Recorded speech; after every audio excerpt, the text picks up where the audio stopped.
Ya aku terima karena itu kebenaran gitu loh. Jadi kalau jenengan tawarkan aku untuk ketemu Romo panjenengan ya dari Kristen Ortodoks Yunani sejati, ya aku alhamdulillah, haleluya, aku seneng. Ayo ajukan sini.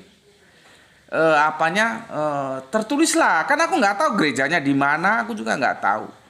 Romonya siapa dan nanti apa yang kita diskusikan, ya.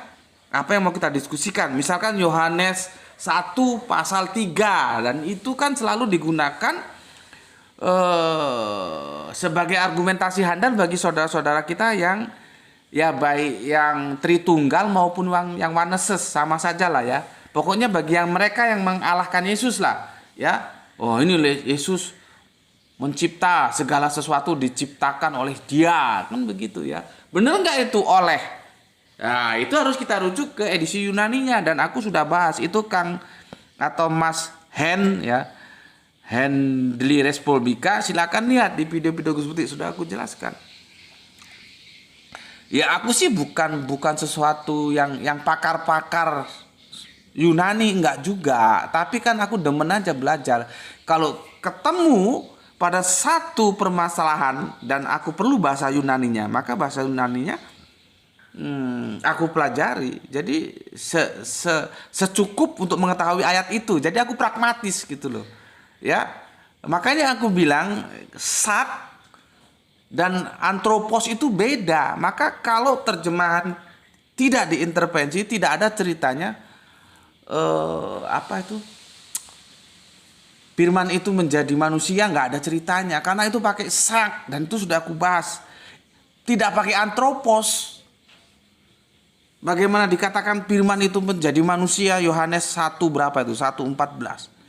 Ya. Bagaimana ceritanya? Ya Kang Mas Hen ya. Bagaimana ceritanya? Seharusnya Anda juga protes. Ajukan nota ketidaksetujuan terhadap LAI. Itu sak daging. Bukan antropos. Kalau antropos itu manusia. Kan begitu. Bagaimana kalau firman telah menjadi manusia? Firman telah menjadi daging gitu loh. Masalah dagingnya mau ditafsirkan manusia itu penafsiran. Tapi kan LAI tidak sedang menafsirkan, menerjemahkan. Nah, itu kita nggak ngerti kalau kita tidak masuk ke Grek atau Gerikanya atau bahasa Yunaninya. Nah, ini ada tawaran. Ya aku dengan terbuka, dengan senang hati. Tapi tolong ajukan konfirmasi aku lewat WA. Nggak apa-apa mas, kita berbeda itu kan tidak harus bermusuhan gitu loh. Kita tetap aja berbeda karena iman tuh nggak bisa dirukunkan. Tapi kita kan bisa tetap bersaudara. Dan Anda nggak perlu meragukan toleransiku. Aku sejak kecil sudah begitu familiar dengan lagu Malam Kudus. Jadi nggak usah khawatir. Nah, aku banyak teman-teman pendeta, ya, Romo juga ada, gitu. Kristen dari berbagai denominasi, ya. Jadi aku bahagia dan kita berbeda itu bukan harus berpisah, gitu, ya. Itu Kang Mas Hen ya. Kalau memang jenengan sungguh-sungguh loh ya. Kalau nggak sungguh-sungguh ya aku nggak tahu ya. Itu sudah dikomentari sama Ngipok Ngerok. Oke, gerejanya ada di mana ya? Saya minta tolong sedikit saja, semoga bisa disampaikan ke romonya. Kenapa dalam teks Yunani di Yohanes 1:14 kata enhemin ya diterjemahkan menjadi di antara kita yang seharusnya di dalam kita? Saya tunggu jawabannya, makasih. Dan sampai sekarang belum dijawab. Ya mungkin Kang Mas Hennya sibuk. Itu yang disampaikan ya oleh Ngipok Ngerok dan terima kasih Ngipok Ngerok ya. Terima kasih. Itu Kang Hen ya, aku tunggu ya. Ya mana suratnya ya. Nanti mana yang mau kita kaji? Disebutkan ayatnya juga nggak apa-apa ya. Memang begitu, kita harus ke bahasa asalnya, yaitu kalau perjanjian baru ya Yunani, Gerika, meskipun sebetulnya ya jadi masalah juga karena Kanjeng Nabi Isa atau Yesus itu kan bahasanya bahasa Ibraniun ya. Nanti bahasa Ibrani apakah Aramaik itu perdebatan lah ya. Karena Ibrani dan Aramaik itu kan juga bahasa dekat gitu ya. Yang jelas dia tidak berbahasa Yunani. Makanya orang akan bertanya, loh bagaimana bisa perjanjian baru itu kok berbahasa Yunani? Berarti kan itu sudah terjemahan. Maka kalau kita lihat kitab-kitab terdahulu, ada yang namanya Vulgata, Septuaginta. Kalau itu didudukan sebagai original teks, apa bisa? Original teks itu kan lawan dari terjemahan, artinya itu bukan terjemahan. Nah, sekarang kita menukil ya tentang Yohanes 1 pasal 1. Coba ajukan NRCN Hologos. Itu kan hasilnya. Lah nggak mungkin Nabi Isa atau Yesus mengatakan NRCN Hologos, ya nggak mungkin. Karena itu bukan bahasa beliau. Gitu loh Kang Hen ya. Tapi nggak apa-apa lah, tetap menarik ya. Setidaknya gini loh Kang Hen ya. Kalau ngaji ke aku ini untuk teman-teman Kristen lainnya atau untuk siapa saja lah ya. Kita ini diskusi gitu aja loh ya. Kita ini berpikir gitu aja loh. Setuju monggo, nggak setuju nggak apa-apa ya. Nggak ada masalah. Jadi kalau jenengan menawarkan tentang bersilaturahmi atau silaturahim, monggo. Aku tunggu Kang ya. Tolong direalisasikan. Selama itu terjangkau, misalkan ada di Jawa, apalagi Jawa Timur, aku pasti datang. Ya, aku pasti datang. Aku pernah diskusi dengan Romo, kebetulan juga dia rektor ya. Tolong dibantu tab-tabnya ya. Kebetulan dia juga rektor. Dari dia aku tahu bahwa Ecclesia Nulla Salus itu sudah sudah diamandemen dalam kekatolikan. Jadi keselamatan di luar gereja itu sudah diamandemen. Artinya apa? Katolik, khususnya Katolik ya, aku nggak bicara Protestan. Mereka juga mengakui ada kebenaran-kebenaran di luar gereja atau di luar gereja, maksud mereka ya Katolik itu. Jadi Ecclesia Nulla Salus ya. Kang Hen nggak tahu, Kang Hen ini ngerti nggak artinya Ecclesia Nulla Salus itu ya. Itu sudah diamandemen gitu ya. Itu aku tahunya dari Romo. Dan dia sekaligus rektor dari Universitas Katolik di sini. Gitu ya. Oke. Kemudian Kang Suyitno, terima kasih ya. Kang Irfan Al-Akbar masih nyimak dari Kenji, terima kasih. Gispati, alhamdulillah. Fis, salam Isra, Tuhan Guru dan buat semuanya. Oke, terima kasih Pak Soleha ya yang ada di Palu, Gispati. Silver Wolf, serigala perak ya. Apa iki? Hadir sensi. Oh iya, mungkin ada bertanya, apa itu sensi? Sensi artinya guru yang terhormat. Bahasa apa itu? Nggak ngerti aku. Ya, ditunggu seri selanjutnya. Aku anak baru dan aku seorang otakku, jadi harap dimaklumi. Nggak tahu seorang otak. Terima kasih Kang Silver Wolf Serigala Vera ya, terima kasih. Tapi nggak tahu ya, Silver Wolf itu tahu nggak apa kelebihan serigala dibanding yang lain? Binatang sama anjing lah ya, itu kan familinya anjing ya. Kehebatan serigala yang kita harus boleh contoh dari serigala, dia kalau makan itu dia tidak makan sendiri. Dia selalu berbagi dengan teman-temannya. Kadang dimakan dulu, nanti dikeluarkan lagi. Ya. Itu serigala, ya. Serigala begitu itu. Jadi kalau kamu itu ngurus perutmu sendiri, wetengmu dewe, mulutmu dewe, kamu makan kenyang, mulutmu bisa makan, yang lain saudaramu, temanmu kelaparan kamu biarkan, berarti ya harga dirimu itu masih levelnya di bawah serigala. Ya. Kita harus mencontoh kebaikan dari manapun. Dari serigala itu baik ya kita contoh. Serigala itu selalu berbagi. Lihat kalau dia berburu gitu ya, berbagi. Gitu. Oke, Kang Silverwood, terima kasih matur nuwun ya, nggak tahu ada di mana ini. Kemudian Kang Nurkoles, alhamdulillah Brebes hadir ngaji. Assalam Islam Rasional Guru. Oke, terima kasih.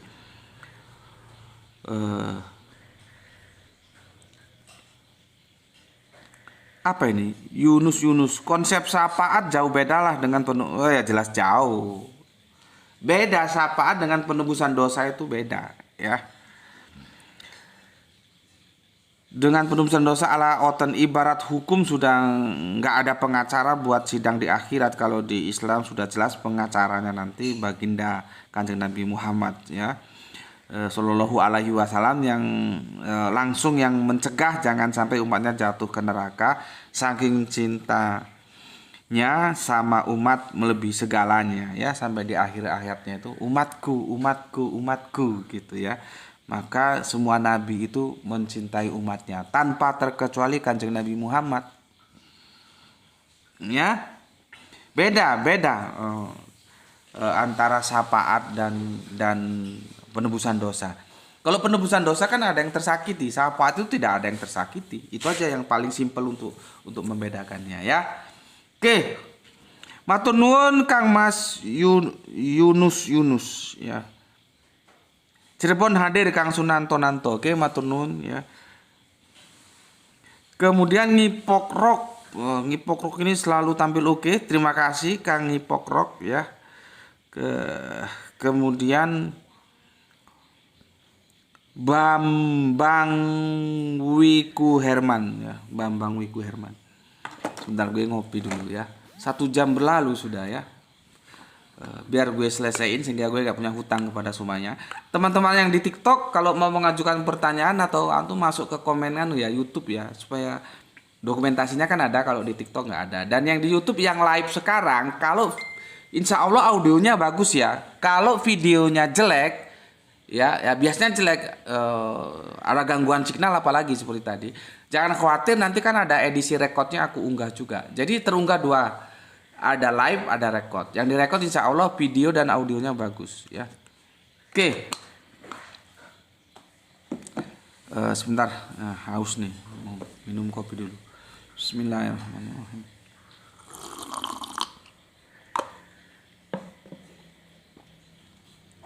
Yang ada di TikTok jangan lupa tap-tapnya ya.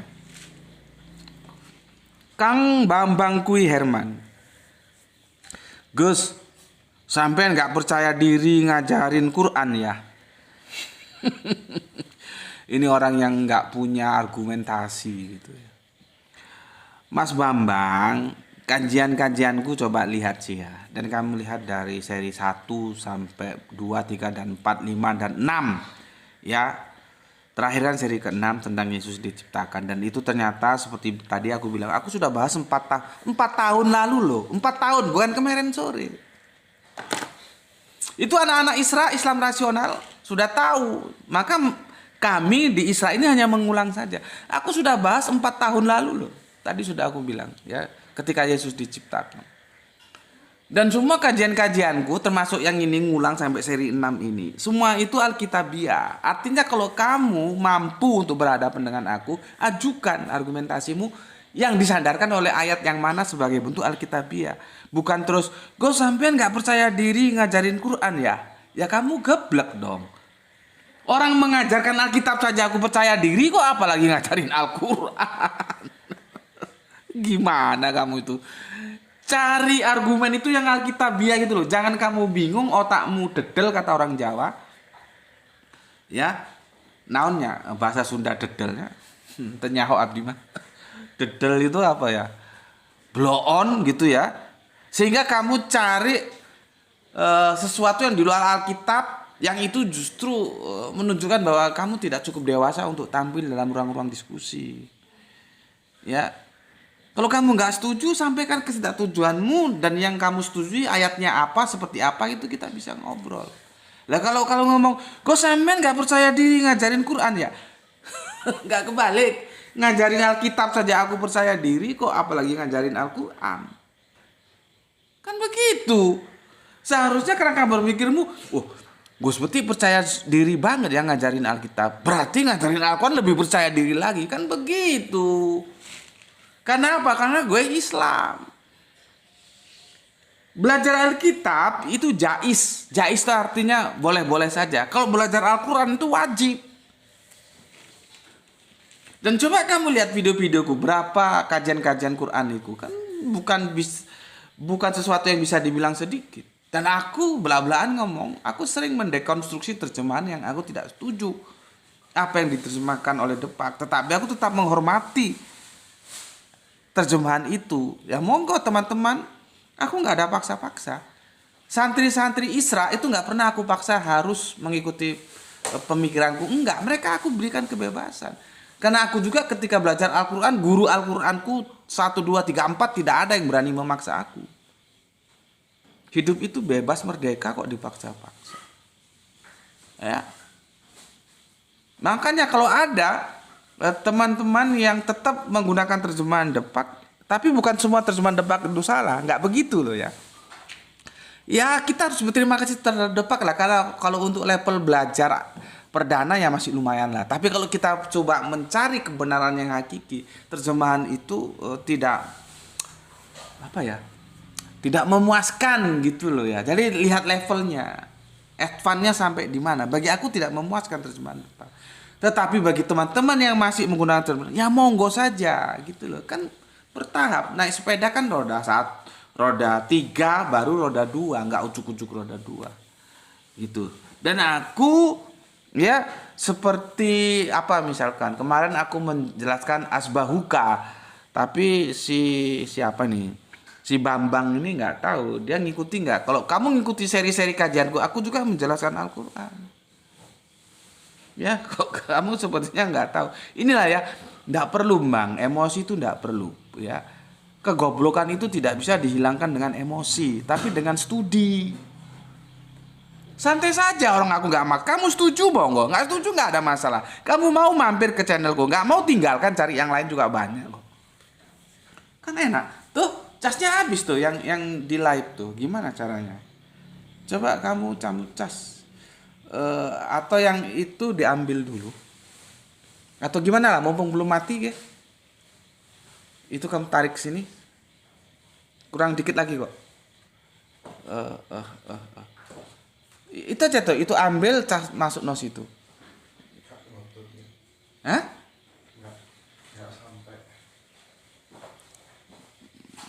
Gitu ya Bambang ya.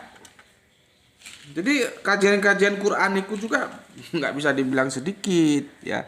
Sekali lagi untuk Bambang, kalau kamu mendengar kajianku terus imanmu goyah, saran aku nggak usah dengar. Cari channel lain yang itu menguatkan imanmu gitu loh. Kecuali kamu pemikir, dan pemikiran itu harus dipertengkarkan, dan kita bertengkar secara pemikiran. Benar nggak Yesus itu menciptakan atau diciptakan gitu loh ya.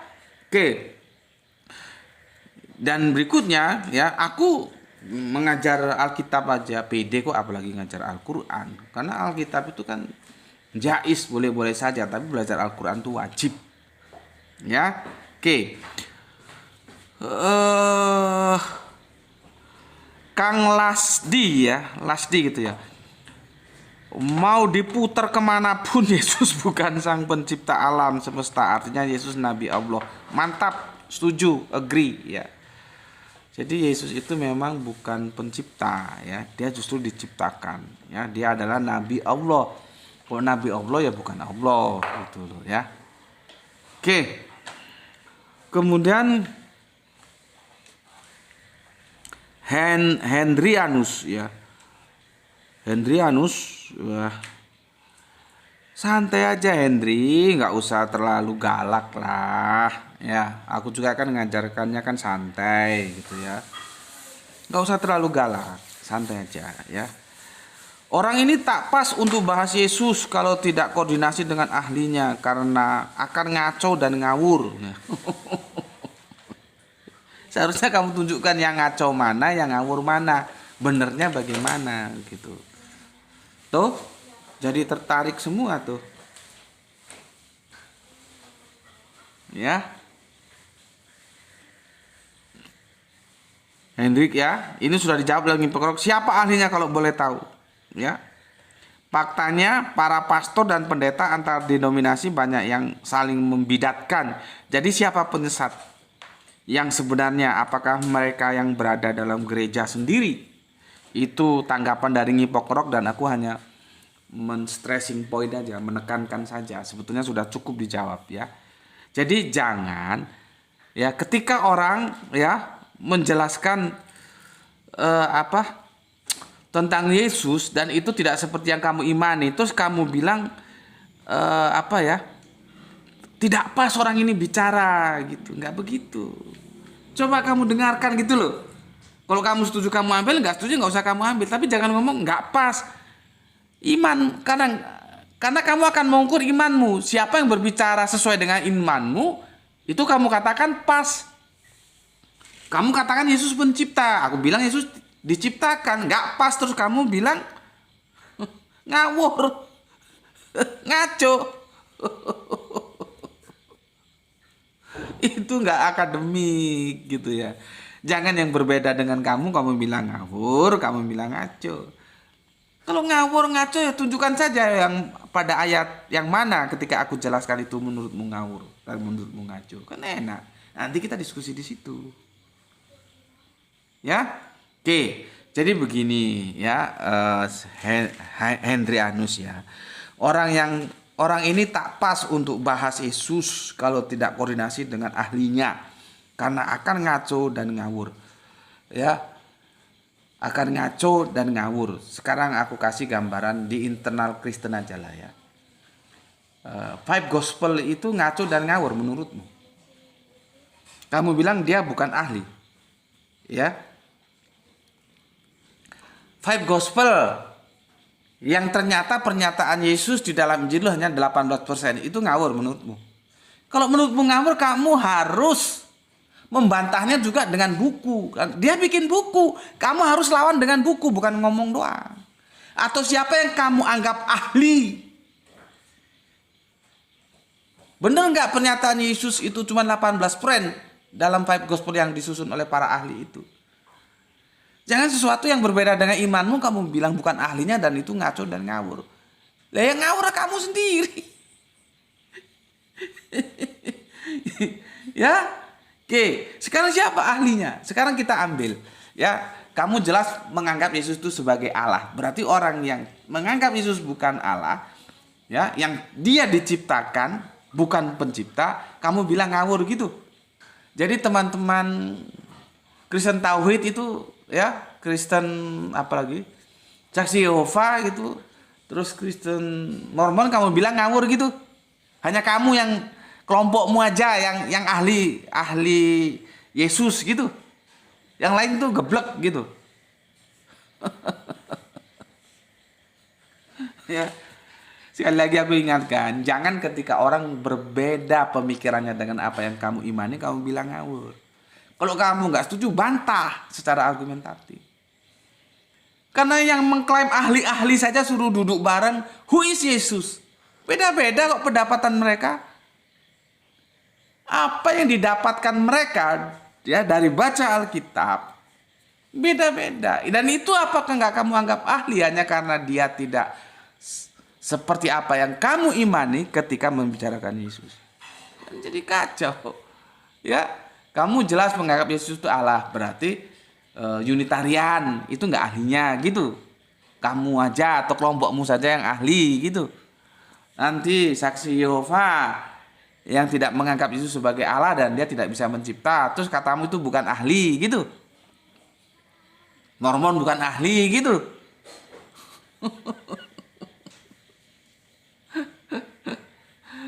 Gimana kamu ini? Ya. Siapa ahlinya? Siapa ahlinya? Temukan sama Gus Bedi. Ya. Nanti aku gini loh ya. Kamu pilih siapa yang menurut kamu ahli dalam Yesus ya. Ini kan yang fokusnya bukan Bible ya, tapi Yesus ya. Orang ini tidak pas untuk bahas Yesus kalau tidak koordinasi dengan ahlinya, karena akan ngaco dan ngawur. Ya, ahlinya siapa? Siapa ahlinya Yesus? Ketemukan dengan Gus Beti dalam sebuah diskusi ilmiah. Aku kasih tajuk ya. Nanti kalau setuju kita pakai, nggak setuju kamu ngajukan tajuk. Yesus itu kan disebut anak Allah. Maka anak Allah dalam pendekatan Injil dan Al-Quran, bagaimana ya dalam memahami diksi anak, itu aku ajukan ya. Tapi kalau kamu nggak suka dengan tajuk, silakan tajuk yang lain. Dan cari dulu siapa yang menurut kamu ahli, yang paling tahu dengan Yesus itu siapa.